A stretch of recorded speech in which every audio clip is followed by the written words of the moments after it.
Ma'am AIB ఎగ్జామ్కి ఎలా prepare అవ్వాలి అంటే నేను ఎప్పుడు ఇచ్చే ఆన్సర్ బేరాక్స్ చదవండి అని. చాలామంది వెళ్ళి బేరాక్స్ మొత్తం సెట్ అంతా కొనుక్కొస్తారు, కానీ బేరాక్స్ ఉన్నంత మాత్రాన అవి ఎలా యూజ్ చేయాలో మనకి తెలియదు.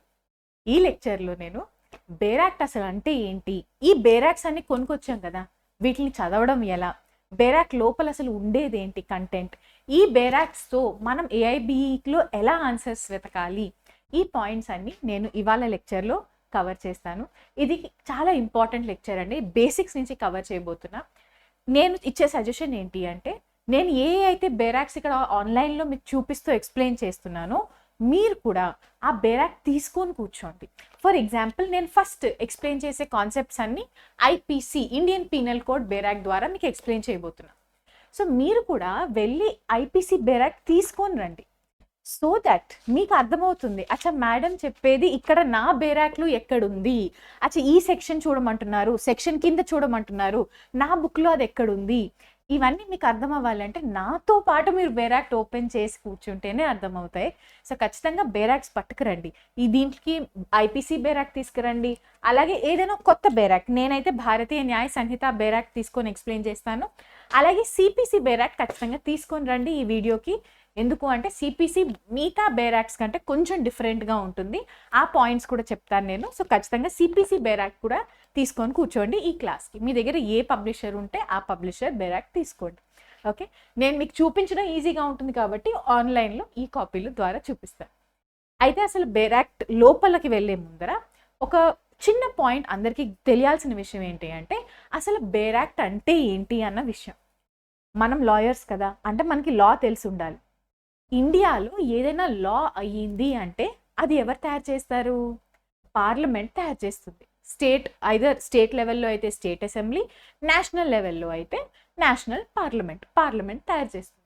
సో పార్లమెంట్ ఏదైనా ఫస్ట్ ఏం క్రియేట్ చేస్తుందంటే బిల్స్ అనేది క్రియేట్ చేస్తుంది, ఒక బిల్ అనేది పాస్ చేస్తుంది. ఈ బిల్కి కనుక ప్రెసిడెంట్, మన ప్రెసిడెంట్ ఆఫ్ ఇండియా, పిఓఐఎన్ రాశాను, ప్రెసిడెంట్ ఆఫ్ ఇండియా, మన ప్రెసిడెంట్ ఆఫ్ ఇండియా కనుక స్టాంప్ వేస్తే, ఎసెంట్ ఇస్తే, ప్రెసిడెంట్ అప్రూవ్ చేస్తే దాన్ని మనం ఏమంటాం? ఎసెంట్ అని అంటాం. ఎసెంట్, ప్రెసిడెన్షియల్ ఎసెంట్ అని అంటాం. ఈ ప్రెసిడెంట్ కనుక మనకి ఎసెంట్ స్టాంప్ వేసి ఎస్ అని చెప్తే ఈ బిల్కి, అప్పుడు ఈ బిల్ అనేది ఇండియాలో ఏమవుతుందండి? యాక్ట్గా మారుతుంది. ఇది బేసిక్ కాన్సెప్ట్, ఇది కాన్స్టిట్యూషనల్ లాలో బేసిక్ కాన్సెప్ట్. ఇది బిల్ ప్రెసిడెంట్ ఎసెంట్ తర్వాత ఒక యాక్ట్గా మారుతుంది. ఈ యాక్ట్ ఇండియాలో లా కింద కన్సిడర్ చేస్తాం. ఇండియాలో లా అంటే ఏంటి? మనం అందరం లాయర్స్.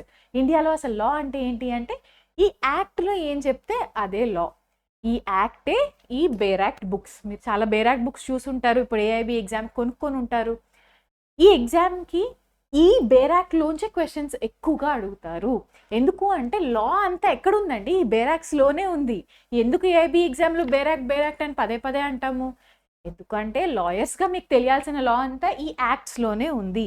ఈ యాక్ట్ అంటే ఏమీ కాదు, ఇదిగో ఈ బేరాక్ట్స్ ఏవైతే అంతా నేను పట్టుకొచ్చి మీకు చూపిస్తున్నాను, ఇవన్నీ different type of acts which are law in India. అదే మనకి ఇవాళ బేరాక్ట్స్గా ఈ బుక్స్ రూపంలో మనకుంది. ఓకే, నా సో ఎప్పుడైనా యాజ్ అ లాయర్ మీకు ఎటువంటి కేసు వచ్చినా లా ఏంటి అని మీరు తెలుసుకోవాలి, ఆ ఇష్యూ పైన లా ఏంటి అని తెలుసుకోవాలి అంటే ఆ రెలవెంట్ బేరాక్ట్ ఓపెన్ చేస్తే చాలు. సో మీరు ఒక్కసారి ఈ వీడియోలో నేను చెప్పే విషయాలు కనుక కరెక్ట్గా అర్థం చేసుకుంటే ఇది మీరు ఏ బేరాక్ట్ అయినా అప్లై చేయొచ్చు తెలుసా. ఫర్ ఎగ్జాంపుల్ ఈ బేరాక్ట్ నేను ఫస్ట్ టైం జీవితంలో ఇప్పుడే ఓపెన్ చేస్తున్నాను. ఇది కొత్త బేరాక్ట్, ఫస్ట్ టైం నేను లేబర్ లాస్ ఇప్పటివరకు చదవలేదు, ఫస్ట్ టైం నేను ఇప్పుడే ఈ బేరాక్ట్ ఓపెన్ చేస్తున్నా, లేబర్ లాస్ బేరాక్ట్, కొత్త బుక్. అయినా సరే మీకు భయం ఉండదు, ఎందుకంటే నేను ఏదైతే చెప్తానో ఈ వీడియోలో అదే స్టెప్ బై స్టెప్ మీరు ఫాలో అయితే ఏ బేరాక్ట్ అయినా చదువుకోవచ్చు. ఓకే, సో ఇది బేసిక్ కాన్సెప్ట్ అండి. మన ఎనీ బేరాక్ట్కి అసలు బిల్ నుంచి ప్రెసిడెన్షియల్ ఎసెంట్ తర్వాత వచ్చే యాక్టే మనకి బేరాక్ట్. ఓకే, ఇప్పుడు నేను తీసుకున్నాను ఇండియన్ పీనల్ కోడ్ బేరాక్ట్. మీరు కూడా నాతో పాటు బేరాక్ట్ ఓపెన్ చేయండి. ఎందుకు చెప్తున్నానో మీకు అర్థమవుతుంది. ఇండియన్ పీనల్ కోడ్ అన్న బేరాక్ట్ మీరు ఓపెన్ చేస్తే స్టార్టింగ్ పేజ్లో first publisher name, rate, amendments, ఇలా చాలా మేబీ ఫస్ట్ 3-4 పేజెస్ మీరు ఏ బేరాక్ట్లో ఓపెన్ చేసినా మీకు కొన్ని వేస్ట్ పేజెస్ లాగా అనిపిస్తాయి. లా ఇమీడియట్గా స్టార్ట్ అవ్వదండి, వాళ్ళ పేర్లు అవన్నీ రాసుకుంటారు కదా, క్రెడిట్స్, పేర్లు, ఇట్లాంటివి 3-4 పేజెస్ ముందుగా వేస్ట్ అవుతాయి. దాని తర్వాత మీకు ఇక్కడ ఇలా టైటిల్ అని కనిపిస్తుంది. ఏ బేరాక్ తీసుకున్నా, నేనైతే ఇండియన్ పీనల్ కోడ్ చూపిస్తున్నాను, మీరు ఏ బేరాక్లోనైనా ఈ విషయాలు చూడొచ్చు. కుదిరితే ఇండియన్ పీనల్ కోడ్లోనే చూడండి, సో దట్ నేను ఏం చెప్తున్నానో ఎగ్జాక్ట్గా మీకు అర్థమవుతుంది. సో ఫస్ట్ ఏమొస్తుంది, ఇండియన్ పీనల్ కోడ్ అనే టైటిల్, అంటే ఆ బేరాక్ యొక్క టైటిల్ లేదా హెడింగ్ అనేది వస్తుంది. అయితే జనరల్గా ఇది బేరాక్స్లో 3rd, 4th పేజ్ నుంచి స్టార్ట్ అవుతాయండి. ఓకే, అయితే ఫస్టే మొత్తం లా రాసేయరు. బేరాక్ట్ ఓపెన్ చేయగానే 3rd, 4th పేజ్ నుంచి మొత్తం లా టప్పి అని రాయరు. అరేంజ్మెంట్ ఆఫ్ సెక్షన్స్ అనే ఒక హెడింగ్ ఉంటుంది. ఈ అరేంజ్మెంట్ ఆఫ్ సెక్షన్స్లో అసలు ఏముంటుంది అంటే సీరియల్ వైజ్ ఉన్న సెక్షన్స్ అన్నీ 1, 2, 3, 4 సెక్షన్స్ అన్నీ లిస్ట్ చేస్తారు. ఆ సెక్షన్లో ఉండే కంటెంట్ యొక్క సమరీ షార్ట్ ఫామ్లో ఇక్కడ రాస్తారు అనమాట. అంటే ఫర్ ఎగ్జాంపుల్ ఈ సెక్షన్ 3 తీసుకుంటే సెక్షన్ 3లో పనిష్మెంట్ ఆఫ్ అఫెన్సెస్ గురించి ఉంటుంది అన్న చిన్న సమరీ మనకు ఆల్రెడీ బేరాక్ట్ ఓపెన్ చేయకుండానే వస్తుంది. అలాగా మొత్తం ఉన్న ఆ యాక్ట్లో ఉన్న సెక్షన్స్ అన్నీ రాస్తారు.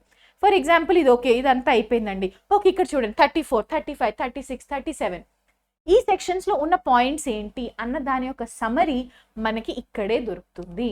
ఓకే, అయితే ఈ ఫస్ట్ పేజ్ ఏదైతే మన సమ్మరీ పేజో లేకపోతే అరేంజ్మెంట్ ఆఫ్ సెక్షన్స్ అన్న ఏదైతే హెడింగ్ ఉందో ఈ పేజ్ని మనం ఏమని అంటామో కంటెంట్స్ పేజ్ అని అంటాం. ఏమని అంటామండి, ఫస్ట్ పేజ్ ఓపెన్ చేయగానే వచ్చే ఫస్ట్ పేజ్ సెక్షన్స్ అన్నీ ఉండే పేజ్ని ఏమంటాం, కంటెంట్స్ పేజ్.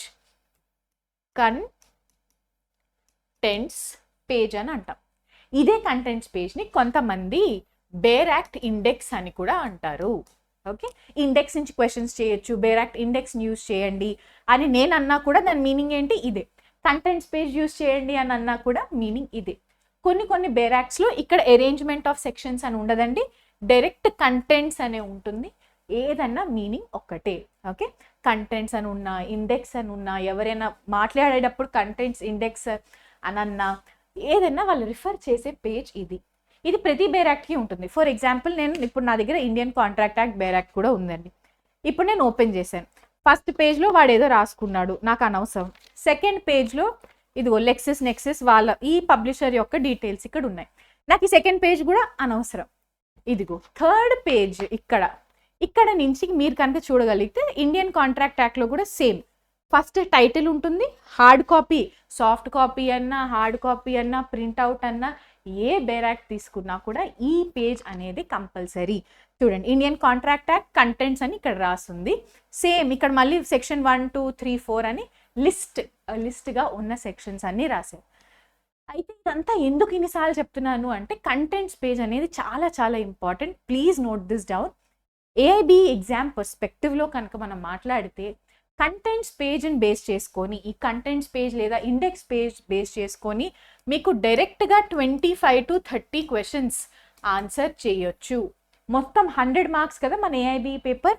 100 మార్క్స్ ఏఐబి పేపర్లో 25 to 30 క్వశ్చన్స్ అనేవి మీరు ఈ ఇండెక్స్ లేదా కంటెంట్స్ పేజ్ యూజ్ చేసుకొని చేసే క్వశ్చన్స్ ఉంటాయి.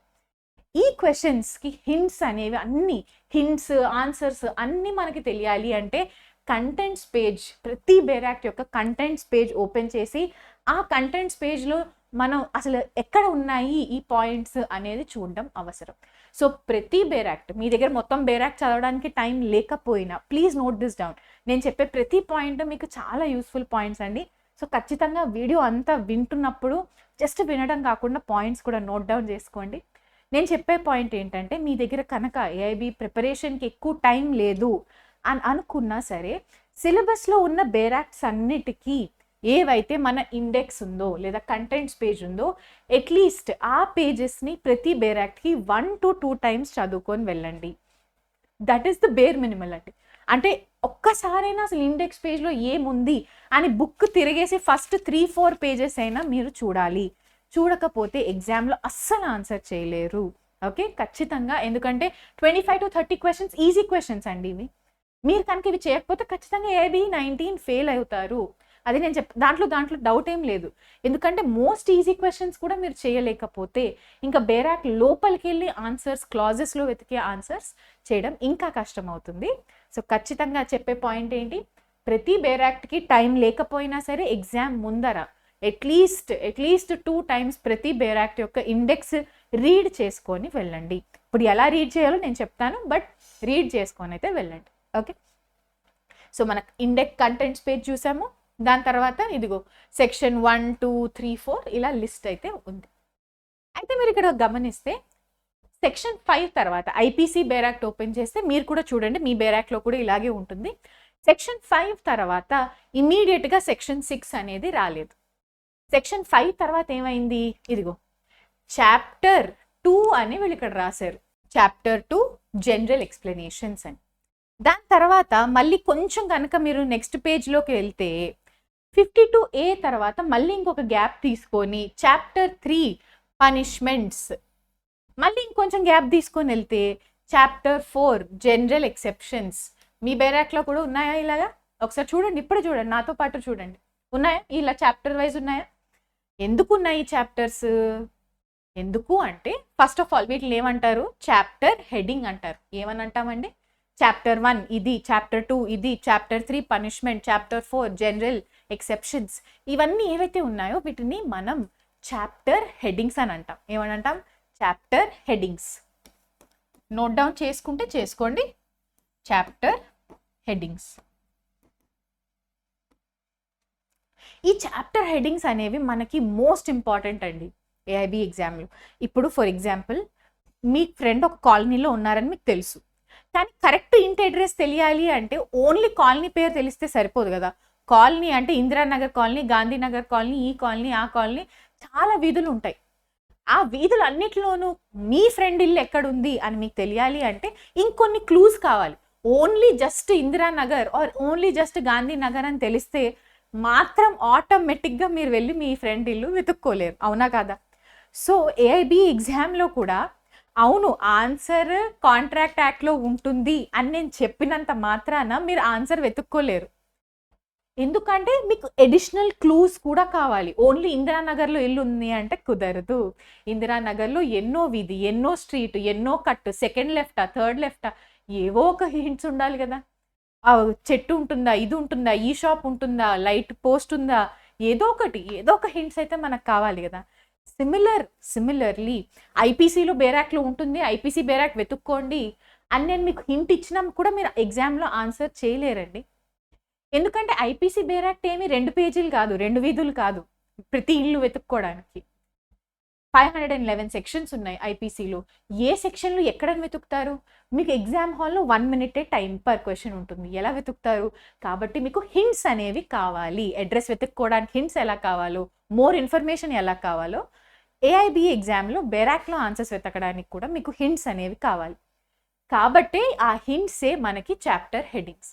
సో ఈ చాప్టర్ హెడ్డింగ్స్ యాక్చువల్లీ ఏమవుతాయి, నేను నీకు ఒక చిన్న ఎగ్జాంపుల్తో చెప్తాను, మీకు బాగా ఈజీగా అర్థం అవ్వడానికి చెప్తున్నానండి. ఈ చాప్టర్ 4 ఓపెన్ చేయండి. మీ బేరాక్ట్లో మేబీ ఇది 2nd or 3rd పేజ్లో ఉంటుంది. మీ బేరాక్ట్ కనుక ఫస్ట్ పేజ్ వదిలేసి 2nd or 3rd పేజ్కి వెళ్తే మీకు ఇది కనిపిస్తుందండి. 75 తర్వాత చాప్టర్ 4 అన్న హెడ్డింగ్ ఉంటుంది, చాప్టర్ హెడ్డింగ్ ఉంటుంది. చాప్టర్ హెడ్డింగ్ కింద మీకు ఇలా సిరీస్ కనిపిస్తాయి. ఇదిగో ఇప్పుడు ఈ చాప్టర్ హెడ్డింగ్ని మనం ఎలా యూజ్ చేయాలి అంటే, ఇప్పుడు చాప్టర్ 4 జనరల్ ఎక్సెప్షన్స్ అన్నాడు కదా, అంటే క్రైమ్కి ఉండే ఎక్సెప్షన్స్ అన్నీ ఒకే చాప్టర్ కింద ఉంటాయి. అర్థమవుతుందా మీకు? అంటే ఇప్పుడు మర్డర్ అన్నది ఒక పాయింట్ ఉంటే ఆ మర్డర్ని మొత్తం బేరాక్లో వెతకక్కర్లేదు. అఫెన్స్ అగేన్స్ట్ హ్యూమన్ బాడీ, ఎందుకంటే మర్డర్ అంటే హ్యూమన్ బాడీకి జరిగే అఫెన్స్ కదా. సో హ్యూమన్ బాడీకి జరిగే అఫెన్సెస్ అన్నీ ఒక దగ్గర ఉంటాయి. అలాగే ఇక్కడ జనరల్ ఎక్సెప్షన్స్ అంటే మర్డర్ జరిగితే ఆర్ ఎనీ అఫెన్స్ జరిగితే దాని నుంచి అక్యూజ్డ్ బయటికి రావాలి అంటే ఉండే ఎక్సెప్షన్స్ ఏంటి అనేవన్నీ వాడు ఒకటే చోట రాస్తాడు. సో ఈ చాప్టర్ హెడ్డింగ్స్ అనేవేంటి అంటే ఆ టాపిక్కి సంబంధించిన సెక్షన్స్ అన్నీ జస్ట్ అదే చాప్టర్లో ఉంటాయి అని అర్థం. సో జనరల్ ఎక్సెప్షన్స్ అంటే ఏవైతే ఎక్సెప్షన్స్ మీకు క్రైమ్ చేసేటప్పుడు యాజ్ అన్ అక్యూజ్డ్ దొరుకుతాయో ఆ ఎక్సెప్షన్స్ అన్నీ ఒకటే చాప్టర్ కింద ఉంటాయి, చాప్టర్ 4 కింద ఉంటాయి. అలా అన్నమాట. ఇప్పుడు పనిష్మెంట్స్ రిలేటెడ్ చాప్టర్ 3 అంటే పనిష్మెంట్స్ గురించి ఏమైనా క్వెషన్ వస్తే మీరు ఫస్ట్ ఎక్కడ చెక్ చేస్తారు? ఇక్కడ చాప్టర్ 3లో చెక్ చేస్తారు. అలా డెఫినిషన్స్ అన్నీ మీకు ఇక్కడ ఉన్నాయండి. జనరల్ ఎక్స్ప్లెనేషన్స్‌లో డెఫినిషన్స్ అన్నీ ఉంటాయి. సో ఐపీసీలో డెఫినిషన్స్ అంటే మీరు ఎక్కడ చెక్ చేస్తారు? చాప్టర్ 2 కింద చెక్ చేస్తారు. సో ఇలాగా ఈ చాప్టర్ టైటిల్స్ని మనం హింట్స్ క్లూస్గా వాడుకుంటాం ఎగ్జామ్ హాల్లో. అయితే ఇది 1 క్లూ. అప్పుడప్పుడు ఏమవుతుందంటే మీకు తెలుసు సెకండ్ లెఫ్ట్ తీసుకోవాలి అని మీకు తెలుసు. సరే మీరు ఇందిరానగర్ కాలనీలోకి వెళ్ళి సెకండ్ లెఫ్ట్ కూడా తీసుకున్నారు. కానీ సెకండ్ లెఫ్ట్ తర్వాత కూడా మీరు ఇల్లు కనుక్కోలేరు. ఎందుకంటే సెకండ్ లెఫ్ట్ తర్వాత ఒక లెఫ్ట్ ఉంది, ఒక రైట్ ఉంది, ఒక స్ట్రైట్ ఉంది, ఇంకొకటి ఏదో ఉంది. సెకండ్ లెఫ్ట్ తీసుకున్నంత మాత్రాన ఆటోమేటిక్గా మీకు ఇల్లు దొరకదు కదా, అవునా కదా? ఇంకొక క్లూ కావాలి. సెకండ్ లెఫ్ట్ వరకు తిరిగారు ఇందిరానగర్ కాలనీలో, దాని తర్వాత ఇంకొక క్లూ కావాలి కదా మీకు. ఆ క్లూ మనకి ఎక్కడ దొరుకుతుంది అంటే చాప్టర్ సబ్ హెడింగ్లో దొరుకుతుందండి. అది కూడా నేను మీకు ఇప్పుడే బేరాక్లోనే చూపిస్తాను. ఇదిగో సెక్షన్ 96 కంటే ముందర రైట్ ఆఫ్ ప్రైవేట్ డిఫెన్స్ అనొక సబ్ హెడింగ్ వస్తుంది. దీనికి చాప్టర్ నేమ్, చాప్టర్ హెడింగ్ అలా ఏం ఉండదండి. దీనికి నంబర్ ఏం ఉండదు.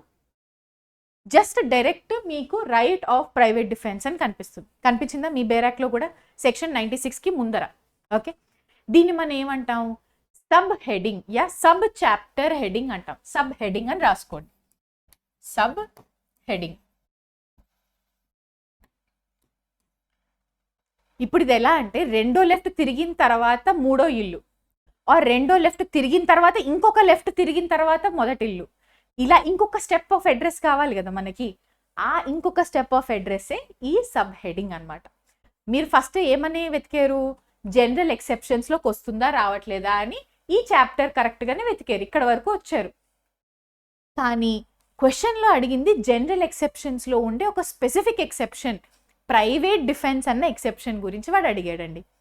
అలాంటప్పుడు మీరు మొత్తం సెక్షన్ 76 నుంచి స్టార్ట్ చేస్తారా, లేకపోతే ఉన్న ఇంకొక హింట్ని యూజ్ చేసుకొని మీరు ఎక్కడికి వెళ్తారు? రైట్ ఆఫ్ ప్రైవేట్ డిఫెన్స్ అని ఇక్కడ ఆల్రెడీ ఇంకొక హింట్ వాడు ఇచ్చాడు కదా.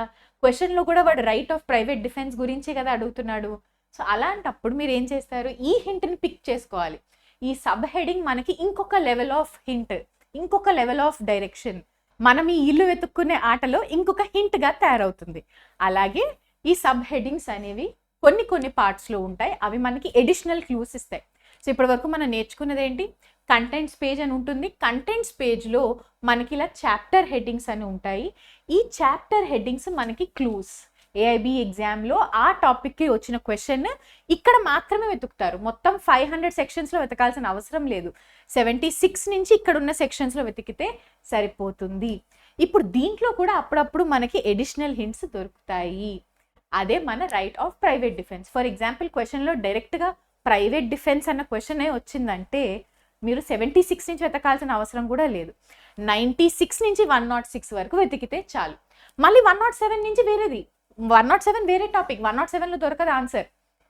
క్వశ్చన్లో కనుక రైట్ ఆఫ్ ప్రైవేట్ డిఫెన్స్ గురించి క్వశ్చన్ వస్తే ఆన్సర్ మీకు 96 to 106 మధ్యలోనే దొరుకుతుంది.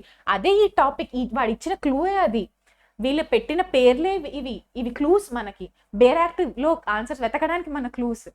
అది ఏఐబి ఎగ్జామ్ అయినా సరే, రియల్ లైఫ్లో మీకు యాక్చువల్గా కేసు వచ్చినప్పుడు ఆ కేసు సాల్వ్ చేయడానికి మీకు లాగ్ కనుక్కోవాలి అన్నా కూడా క్లూస్ ఇవే.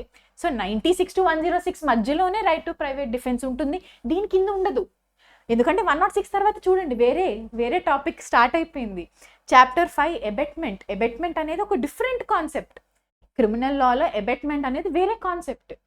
ఎబెట్మెంట్ క్వశ్చన్స్ వస్తే ఎక్కడ వెతుకుతారు? చాప్టర్ 5లో వెతుకుతారు. అప్పుడు చాప్టర్ 4, చాప్టర్ 3 యూజ్లెస్. ఆ పేజెస్ వెతకరు మీరు, డైరెక్ట్గా చాప్టర్ 5 పేజెస్ వెతుకుతారు. అయితే ఐపీసీలో అసలు ఏవేవి ఇంపార్టెంట్ కాదు, ఇవన్నీ నేను నా ఫుల్ కోర్స్లో నేర్పించానండి. టాపిక్స్లో ఏవేవి మనం ఎక్కువ ఫోకస్ చేయాలి, కాన్సెప్ట్స్ ఏవి మనం కరెక్ట్గా నేర్చుకుంటే మనకి ప్రాక్టీస్కి కూడా యూజ్ అవుతుంది, అలాగే ఐపీసీ ఓల్డ్ లా న్యూ లాలో ఏ చేంజెస్ ఉన్నాయి, ఇవన్నీ నేను ఫుల్ కోర్స్లో ఆల్రెడీ డిస్కస్ చేశాను. నా ఫుల్ కోర్స్ ఇంగ్లీష్లో ఉంటుందండి, ఏఐబి ఫుల్ కోర్స్. మీరు కనుక ఇంట్రెస్టెడ్ అయితే ఖచ్చితంగా జాయిన్ అవ్వండి. చాలా యూస్ఫుల్ కోర్స్. ఆల్రెడీ చాలామంది తెలుగు స్టూడెంట్స్ జాయిన్ అయ్యారు, చాలా బాగుంది అన్న ఫీడ్బ్యాక్ కూడా ఉంది. మీకు డీటెయిల్స్ అన్ని డిస్క్రిప్షన్ బాక్స్ పిన్ కమెంట్లో ఉంటాయి. అలాగే మన ఫ్రీ తెలుగు వాట్సాప్ గ్రూప్స్ ఉన్నాయి. జాయిన్ అయ్యి సబ్జెక్ట్ డిస్కషన్లో కూడా పార్టిసిపేట్ చేయొచ్చు. సో డెఫినెట్లీ కమెంట్ బాక్స్లోను అలాగే డిస్క్రిప్షన్ బాక్స్లోను ఉండే డీటెయిల్స్ చెక్అవుట్ చేయండి. ఓకే, సో ఇప్పటి వరకు మనం ఏం అర్థం చేసుకున్నాం? ఇంతవరకు క్లూస్ వరకు అర్థం చేసుకున్నాం. ఇప్పుడు సరే మేడం, ఇంతవరకు అర్థమైంది కాబట్టి మనం ఏం చేద్దాం, ఇంకొంచెం ముందరికి వెళ్దాం. ఇదంతా మనం ఇంకా బేరాక్లోకి వెళ్ళలేదు, గుర్తుపెట్టుకున్నారా? మనం ఇంకా అసలు ఫస్ట్ ఒక్క సెక్షన్ కూడా చదవలేదు. ఇదంతా బేరాక్ట్ ముందరుండే పేజెస్లోంచి హింట్స్ ఎలా వెతకాలి, అడ్రస్ కరెక్ట్గా ఫోన్ చేసి వాడిని అడిగితే మీ ఫ్రెండ్ చెప్పచ్చు. బట్ మీరు అడగాలనుకోవట్లేదు, మీకున్న ఈ క్లూస్తో మీరు అడ్రస్ వెతకాలనుకుంటున్నారు. అదే ఇప్పటి వరకు మనం చేసిన పని. అయితే ఇప్పుడు ఏం చేస్తారు అంటే ఈ ఫస్ట్ 10 or 12 పేజెస్ వదిలేసి సెక్షన్ 1 ఎక్కడి నుంచి అయితే స్టార్ట్ అయిందో ఆ పేజ్ ఓపెన్ చేయండి. ఓపెన్ చేశారా? సెక్షన్ 1 ఐపీసీ గురించి నేను ఎక్స్ప్లెయిన్ చేస్తున్నా. అగైన్ సేమ్ కాన్సెప్ట్ ఏ బేరాక్లోనైనా మీరు అప్లై చేసుకోవచ్చు. ఫస్ట్ ప్రియాంబుల్ అని ఉంటుందండి ప్రతి యాక్ట్కి. అంటే అసలు యాక్ట్ ఎందుకు క్రియేట్ చేశారు అన్న క్వశ్చన్ ప్రియాంబుల్లో మనకు ఆన్సర్ దొరుకుతుంది. దాని తర్వాత సెక్షన్ 1లో మోస్ట్ ఆఫ్ ద టైమ్స్ ఏముంటుంది? టైటిల్ ఉంటుంది. ఓన్లీ ఏముంటుందండి? Title of the bare act. అంటే ఈ బేర్ యాక్ట్ పేరు ఏంటి, ఇండియన్ పీనల్ కోడ్ అని పిలుస్తారు, ఇది ఎక్కడ అప్లై అవుతుంది, ఇండియాలో అప్లై అవుతుంది. ఇటువంటి బేసిక్స్ మాత్రమే ఎప్పుడు జనరల్గా సెక్షన్ 1లో ఇవే విషయాలు ఉంటాయి. అలా సెక్షన్ 2, సెక్షన్ 3, సెక్షన్ 4 అలా ఇంకా ఇక్కడి నుంచి టెక్స్ట్ అనేది స్టార్ట్ అవుతుంది మనకి బేర్ యాక్ట్లో. అయితే ఇక్కడ నేను ఒకటి విషయం చూపించాలనుకుంటున్నా. పేజ్ కింద భాగంలో ఒక లైన్, అంటే ఇక్కడ టెక్స్ట్ అయిపోయింది, టెక్స్ట్ తర్వాత ఒక చిన్న లైన్ వస్తుంది. లైన్ కింద భాగంలో మీకు ఇంకొంచెం టెక్స్ట్ మళ్ళీ కనిపిస్తుంది.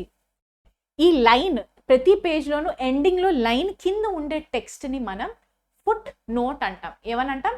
Foot note. Please note down చేసుకోండి. Foot note.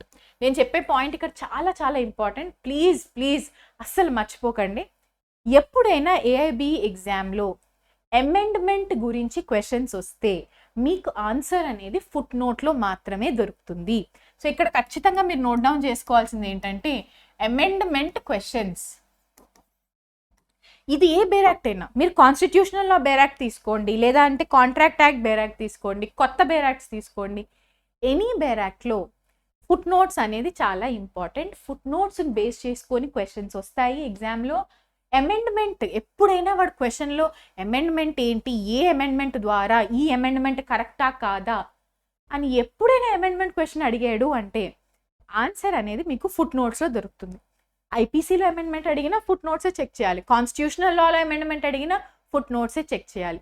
అయితే ఇక్కడ ఒక విషయం నేను చెప్పాలనుకుంటున్నాను. నేను కొంతమంది స్టూడెంట్స్ దగ్గర కొన్ని బేర్ యాక్ట్స్ చూశాను. ఆ పబ్లిషర్స్ అసలు ఫుట్ నోట్స్ ఇవ్వలేదు. అటువంటి బేర్ యాక్ట్స్ కనుక మీ దగ్గర ఉంటే ప్లీజ్ అవి మార్చుకోండి.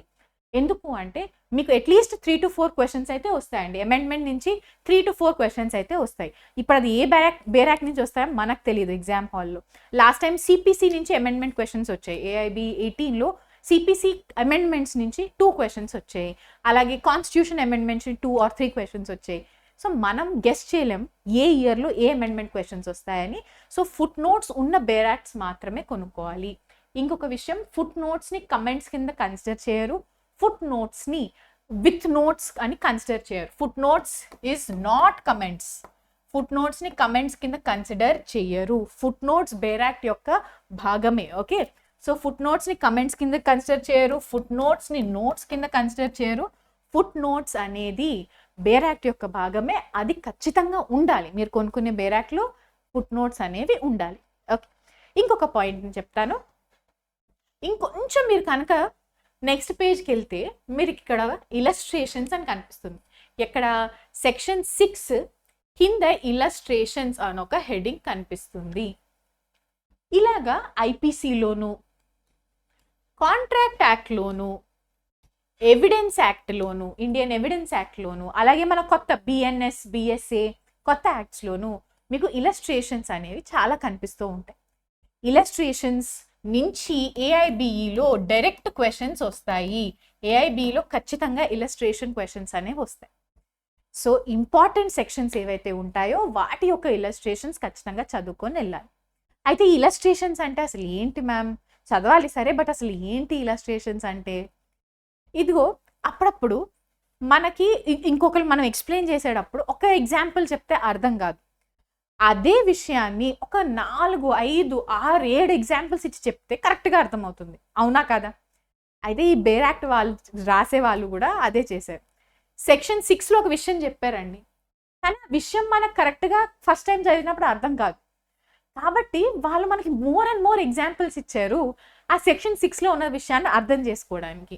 అవే ఈ ఇలస్ట్రేషన్స్. సెక్షన్ 6లో ఉన్న ప్రిన్సిపల్స్ ఏవైతే ఉంటాయో, లా యొక్క ప్రిన్సిపల్, ఆ ప్రిన్సిపల్ని అర్థం చేసుకోవడానికి ఇచ్చిన ఎగ్జాంపుల్సే ఇలస్ట్రేషన్స్. ఇది సెక్షన్ 6కి మాత్రమే కాదు. నేను ఇంకొక ర్యాండమ్ పేజ్ ఓపెన్ చేస్తాను. ఇదిగో సెక్షన్ 19 జడ్జ్ యొక్క డెఫినేషన్ వాళ్ళు ఇచ్చారు.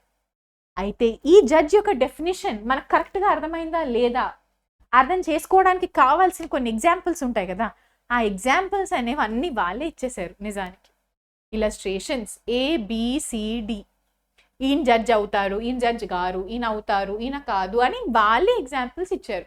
సో క్వశ్చన్స్ వీటిల్లోంచే వస్తాయి. ఇన్ఫ్యాక్ట్ JCJకి ప్రిపేర్ అయ్యే వాళ్ళకి అందరికీ కూడా నేను చెప్పే విషయం ఏంటి అంటే, ఇంపార్టెంట్ సెక్షన్స్ యొక్క ఇలస్ట్రేషన్స్ని మీరు బైహార్ట్ చేయండి. AIBకి అయితే బైహార్టింగ్ అవసరం లేదు, ఎందుకంటే బేరాక్ మీ దగ్గరే ఉంటుంది. JCJ వాళ్ళకి ఖచ్చితంగా బైహార్టింగ్ కూడా అవసరం. ఇలస్ట్రేషన్స్ నుంచి చాలా క్వశ్చన్స్ వస్తాయి.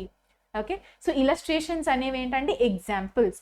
వాళ్ళు చెప్పిన విషయాన్ని మనకు అర్థమయ్యే విధంగా 3, 4, 5, 6, 7 ఎగ్జాంపుల్స్ వాళ్ళే మనకి ఇస్తున్నారు. అవే మనకి ఇలస్ట్రేషన్స్. సో ఇలస్ట్రేషన్స్ అనేవి కూడా బేరాక్ చదివేటప్పుడు నోట్ డౌన్ చేసుకోవడం, ఇంపార్టెంట్ సెక్షన్స్కి చదవడం అనేది చాలా అవసరం. AIBలో కూడా అడుగుతారు. అయితే సరే మేడం, ఇదంతా మీరు ఓల్డ్ లా గురించి చెప్పారు, కానీ ఈసారి AIBకి న్యూ లా ఉంది కదా మేడం, న్యూ లా ఎలా చదవాలి, ఈ క్వశ్చన్స్ ఉన్నాయి కదా మనకి. సో అందుకని ఏం చేస్తారు అంటే, ఇప్పుడు ఇవంతా చదివింది న్యూ లాలో ఉందా లేదా అని అప్లై చేసి చూద్దాం. ఓకే, సో న్యూ బేరాక్ట్ ఓపెన్ చేయండి. నేను తీసుకున్నాను భారతీయ న్యాయ సంహిత, ఎందుకంటే IPC ఇప్పుడు లేదు. ఏముంది? భారతీయ న్యాయ సంహిత ఉంది, BSA ఉంది. కాబట్టి ఇప్పుడు IPCలో చూసినవే సేమ్ టు సేమ్ నేను మీకు BSAలో కూడా చూపిస్తాను. సారీ, BNSలో కూడా చూపిస్తాను. అగైన్ BNS హెడ్డింగ్ ఉంది, టైటిల్ ఉంది, అరేంజ్మెంట్ ఆఫ్ సెక్షన్స్ అని ఉంది. దీన్ని మనం ఏమని అనుకున్నాం? కంటెంట్స్ పేజ్ అని కూడా అనుకున్నాం. దాని తర్వాత చాప్టర్ 1, చాప్టర్ 2, చాప్టర్ 3 సేమ్ అదే విధంగా మీకు ఇక్కడ కూడా చాప్టర్స్ అనేవి ఉన్నాయి. అయితే ఓన్లీ డిఫరెన్స్ ఏంటి అంటే, అక్కడ చాప్టర్ 4 అని ఉన్నది ఇక్కడ చాప్టర్ 3 అయింది. అక్కడ చాప్టర్ 3 అని ఉండేది ఇక్కడ చాప్టర్ 2 అయింది. అక్కడ చాప్టర్ 2 అని ఉండేది ఇక్కడ సెక్షన్ నంబర్ 3 అయిపోయింది. అలా 2 and 3 అయిపోయి ఇక్కడ. సో అలాగా రీఅరేంజ్మెంట్ అయ్యాయి. అంటే వేసుకున్నది సేమ్ వైట్ కుర్తా పైన నేను ఒకసారి వైట్ దుపట్టా, ఇంకొకసారి రెడ్ దుపట్టా, ఇంకొకసారి ఎల్లో దుపట్టా వేసుకున్నాను అనుకోండి, లుక్ మారుతుందా మారదా? అదే సంథింగ్ ఇక్కడ అయింది. సేమ్ లాయే, 95% సేమే, కాకపోతే ప్యాకేజింగ్ కొంచెం డిఫరెంట్గా చేశారు. ఒకప్పుడు ఇంట్లో వస్తువులు అన్నిలాగా పడేసి ఉండేవండి. IPCలో సెక్షన్స్ అన్నీ ఎక్కడ పడితే అక్కడ అలా పడేసి ఉండేవి. అవన్నిటినీ పోగేసి ఒక చిన్న డబ్బాలో పెడితే కొంచెం సామాన్ తీసుకుంటుంది కదా, అదే అయింది మన IPCలో. ఈ డెఫినేషన్స్ అన్నీ ఒక 50 సెక్షన్స్లో ఇలా ఇలా ఇలా ఎక్కడెక్కడో స్కాటర్డ్గా ఉండేవి. అలా స్కాటర్డ్గా ఉండే ఆ డెఫినేషన్స్ని ఒక్కొక్కటి ఏరి కరెక్ట్గా నీట్గా అరేంజ్ చేస్తే సెక్షన్ 2లో సరిపోయాయి. అలాగే జనరల్ ఎక్స్ప్లెనేషన్స్ అనేవి సమ్ 7 or 8 సెక్షన్స్లో స్కాటర్డ్గా ఉండేవి. అవన్నీ తీసుకొని నీట్గా సెక్షన్ 3గా తయారు చేశారు. సో సేమ్ కాన్సెప్ట్సే ఉంటాయి మనకి IPC అండ్ BNSలో, కాకపోతే ఎక్కడెక్కడ ఉంటాయి అనేది డిఫరెంట్ అంతే. మళ్ళీ బేసిక్ ప్రిన్సిపల్స్ అనేవి సేమ్ అండి. సెక్షన్ కంటెంట్స్ పేజ్ ఉంటుంది, చాప్టర్ హెడ్డింగ్స్ ఉంటాయి, సబ్ హెడ్డింగ్స్ ఇక్కడ కూడా ఉంటాయి. కొత్త యాక్ట్ అయినా సరే మీకు ఏముంటాయి? Sub headings. ఇదిగో రైట్ ఆఫ్ ప్రైవేట్ డిఫెన్స్. అక్కడ 96 to 106లో మీరు రైట్ ఆఫ్ ప్రైవేట్ డిఫెన్స్ గురించి ఆన్సర్ వెతికితే, BNSలో ఈ సబ్ హెడ్డింగ్ని క్లూగా వాడుకొని సెక్షన్ 34 to section 44 మధ్యన, సెక్షన్ 34 to section 44 మీరు దీన్ని క్లూగా వాడుకుంటారు అంతే. అవే చేంజెస్. ఇక్కడ కూడా ఇలస్ట్రేషన్స్ ఉంటాయి, చూపించనా? నేను జస్ట్ ఒక ర్యాండమ్ పేజ్ ఓపెన్ చేస్తాను, నాకు తెలియదు అసలు ఏ పేజ్ ఓపెన్ అవుతుందో. ఓకే, ఇది నేను ఆల్రెడీ క్లాస్ టీచ్ చేసేటప్పుడు పెట్టిన మార్కింగ్. అసాల్ట్ అనేది చాలా ఇంపార్టెంట్ టాపిక్. అసాల్ట్ అన్న టాపిక్ IPCలోనైనా కాన్సెప్ట్ సేమే, BSAలోనైనా కాన్సెప్ట్, BNSలోనైనా కాన్సెప్ట్ సేమే. ఇదిగో దీనికి కూడా ఇలస్ట్రేషన్స్ ఉన్నాయి. అసాల్ట్ అంటే ప్రిన్సిపల్ వాళ్ళు చెప్పారు కదా, ఎగ్జాంపుల్స్ చెప్పాలి కదా, ఎగ్జాంపుల్స్ ఏబిసి అని ఈ ఎగ్జాంపుల్స్ చెప్పారు. ఎగ్జామ్లో ఖచ్చితంగా అసాల్ట్ యొక్క ఎగ్జాంపుల్స్ అనేవి ఇంపార్టెంట్ అని చెప్పి నిన్న స్టార్ మార్క్ పెట్టించాను స్టూడెంట్స్తో. ఓకే, సో ఇలాగా మీరు ఏ బేరాక్ తీసుకున్నా నేను చెప్పేవన్నీ మీరు అప్లై చేసుకోవచ్చు. నేను ఇంకొక పాయింట్ చెప్తాను. సిపిసి బేరాక్ డిఫరెంట్ ఉంటుంది అని చెప్పాను కదా, సో ఇప్పుడు నేను ఆ పాయింట్ కవర్ చేస్తాను.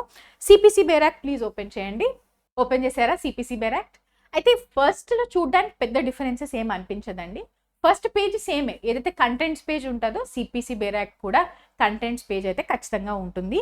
అగైన్ సెక్షన్స్ అని ఉండి 1 2 3 4 లిస్ట్ మీకు నీట్గా సీరియల్ వైజ్ లిస్ట్ అయితే ఉంటుంది.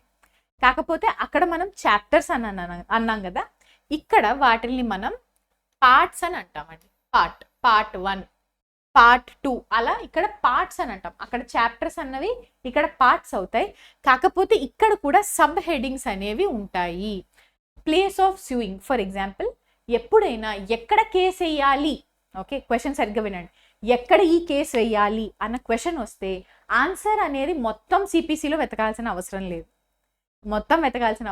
ఎక్కడ వెతకాలి అంటే ప్లేస్ ఆఫ్ సూయింగ్ కాన్సెప్ట్ అంటే సెక్షన్ 15 నుంచి స్టార్ట్ చేసుకుంటే మన సెక్షన్ 25, సెక్షన్ 15 to 25 మధ్యలోనే మనకు ఆన్సర్ దొరుకుతుంది.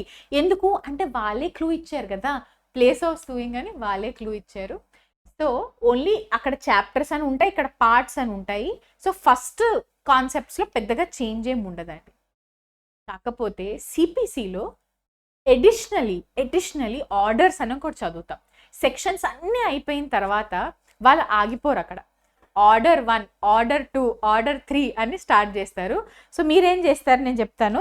సిపిసి బేరాక్ ఉంది కదా, సిపిసి బేరాక్లో ఫస్ట్ 10 or 12 పేజెస్ వదిలేసేయండి. ఇండెక్స్లోనే బేరాక్ లోపలికి అసలు వెళ్ళట్లేదు ఇంకా మనం.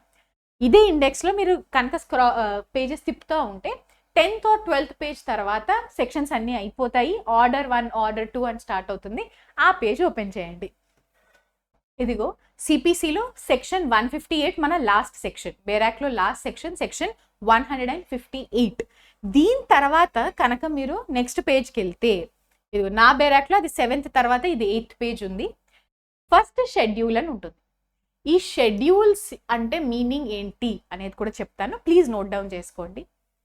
బేరాక్ రాసేటప్పుడు వాళ్ళు మనకి చాలా విషయాలు చెప్పాలనుకుంటూ ఉంటారు, కానీ అన్ని బేరాక్లో పెట్టడం కుదరదు కొన్నిసార్లు. ఎందుకు కుదరదు? మేబీ ఆ విషయాలు పెడితే చదివేటప్పుడు బాగా కాంప్లికేషన్ ఎక్కువ అవుతుందనేమో, లేకపోతే కొన్ని కేసెస్లోని ఈ కేసెస్ అప్లై అవుతాయి, కొన్ని ఎక్సెప్షన్స్ ఉన్నాయి, లేకపోతే అంతా బేరాక్లో ఇంక్లూడ్ చేస్తే బాగా బేరాక్ థిక్గా బల్కీగా అవుతుంది అని ఏవైనా రీజన్స్ వలన కొన్ని విషయాలు వాళ్ళు బేరాక్లో చెప్దాం అనుకొని చెప్పలేని కొన్ని విషయాలు ఉంటాయి. అవన్నీ వాళ్ళు షెడ్యూల్లో పెడతారు. ఓకే, చెప్పాలనుకొని కానీ చెప్పలేని విషయాలన్నిటినీ వాళ్ళు షెడ్యూల్లో పెట్టారు.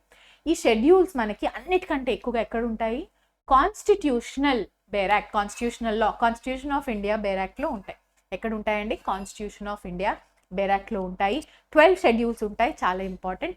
అలాగే మన సిపిసిలో కూడా ఫస్ట్ షెడ్యూల్ అనేది చాలా ఇంపార్టెంట్. ఓకే, ఈ సిపిసిలో ఓన్లీ షెడ్యూల్ ఉండదు, షెడ్యూల్ కింద కూడా వీళ్ళు సబ్ డివిజన్ చేశారు.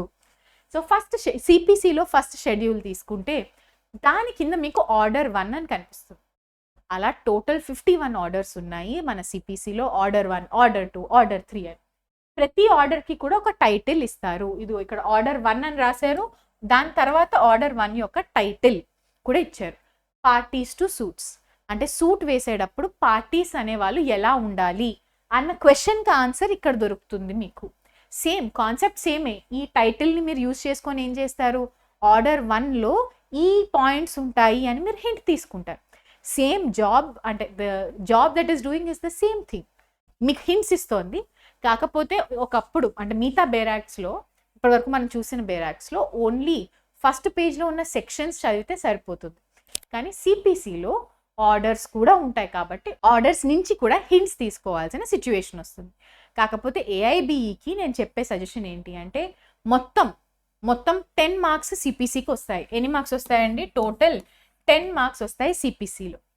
అందులో 8 మార్క్స్ 10 క్వశ్చన్స్లో 8 క్వశ్చన్స్ అనేవి మనం ఈజీగా ఓన్లీ సెక్షన్ 1 to సెక్షన్ 158 కరెక్ట్గా చదువుకొని వెళ్తే ఆన్సర్ చేయగలం.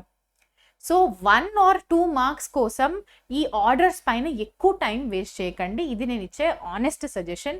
8 మార్క్స్ మీకు సిపిసి సెక్షన్ 1 to సెక్షన్ 158 నుంచి వస్తాయి కాబట్టి ఆర్డర్స్ చదవడానికి మీకు టైం ఉంటే ఒక్కసారో 2 సార్లు చదువుకోండి, పై నుంచి చదువుకోండి. బట్ దానిపైన ఎక్కువ టైం అనేది వేస్ట్ చేయొద్దు. ఓకే, బట్ మీకు తెలియడం కోసం చెప్పాను. సిపిసిలో ఆర్డర్స్ అనేవి ఉంటాయి, అవి కొంచెం డిఫరెంట్. ఆర్డర్స్ కింద రూల్స్ అని ఉంటాయండి, 1, 2, 3. సో మనం చదివేటప్పుడు ఇది ఎలా చదువుతామంటే order 1 rule 1, order 1 rule 2, order 1 rule 3, order 1 rule 3A అలా చదువుతాం అనమాట. సో ప్రాక్టీస్లో కూడా order 5 rule 7 or order 7 rule 5 అలా అనమాట. మనం ఆర్డర్ నంబర్ చెప్తాము, అలాగే రూల్ నంబర్ కూడా చెప్తాము. అలాగే క్వశ్చన్స్లోనూ అలాగే చెప్తాము, ప్రాక్టీస్లో కూడా మనం అలాగే చెప్తాం. చదువుకునేటప్పుడు కూడా అందుకనే బేరాక్ట్లో order 1 rule 1, order 1 rule 2, order 1 rule 3 అనుకుంటూ మనం చదువుకోవాలి. సో ఇవండి బేసిక్ కాన్సెప్ట్స్ ఏ బేరాక్ట్లోనైనా. ఇది కనుక మీరు ఒకసారి అర్థం చేసుకుంటే ఇప్పుడు మీకు క్వశ్చన్ ఓల్డ్ లానా, న్యూ లానా, ఇంకా వేరే లానా, ప్రాక్టీస్లో కొత్త బేరాక్టా, ఏదన్నా కూడా మీకు టెన్షన్ లేదు. ప్రతి బేరాక్ట్లోనూ మోస్ట్గా 95% ఇవే కామన్గా ఇవే ఉంటాయి. ఓకే.